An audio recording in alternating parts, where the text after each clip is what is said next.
Slavery happened.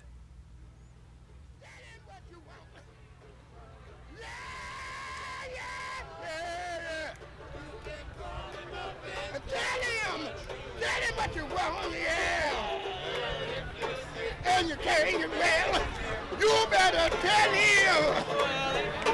And you can't well.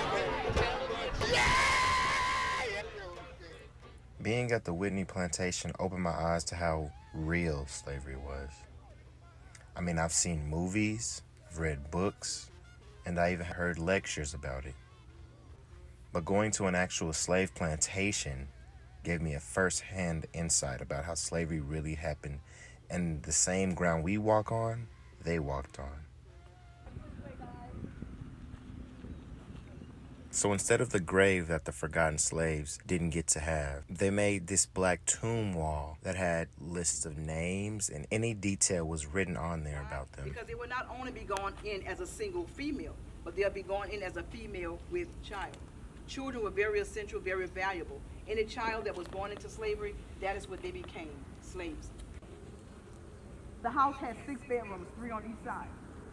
There's 1 large bedroom on each side and 2 that can join. It was cool being able to see exactly where the slaves worked, like the sugar mills, the fields.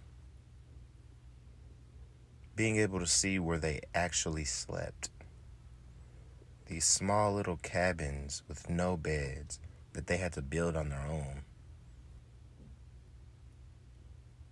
Slavery was more about mental than physical. If you could break down slaves' mental, if you could break down their will to fight back, or their will to even have freedom, then you got them.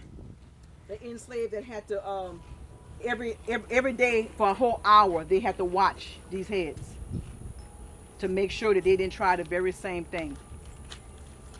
I couldn't help but imagine scenes of lynchings or shootings happening right here at my feet. And then we fast forward to later on in the day in modern New Orleans. To see the difference, to see what's changed. There's music, there's food, and the streets are full of dancing people of all colors. As I walked around and saw all these happy people, I reflected on how much things have changed since the lynching days.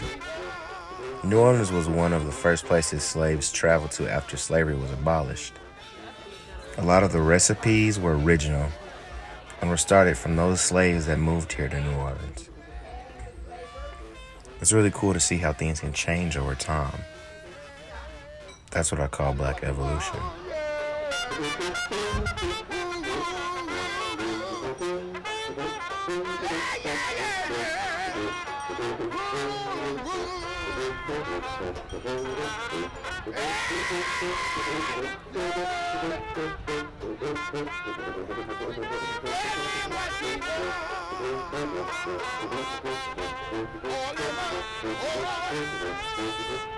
Yeah.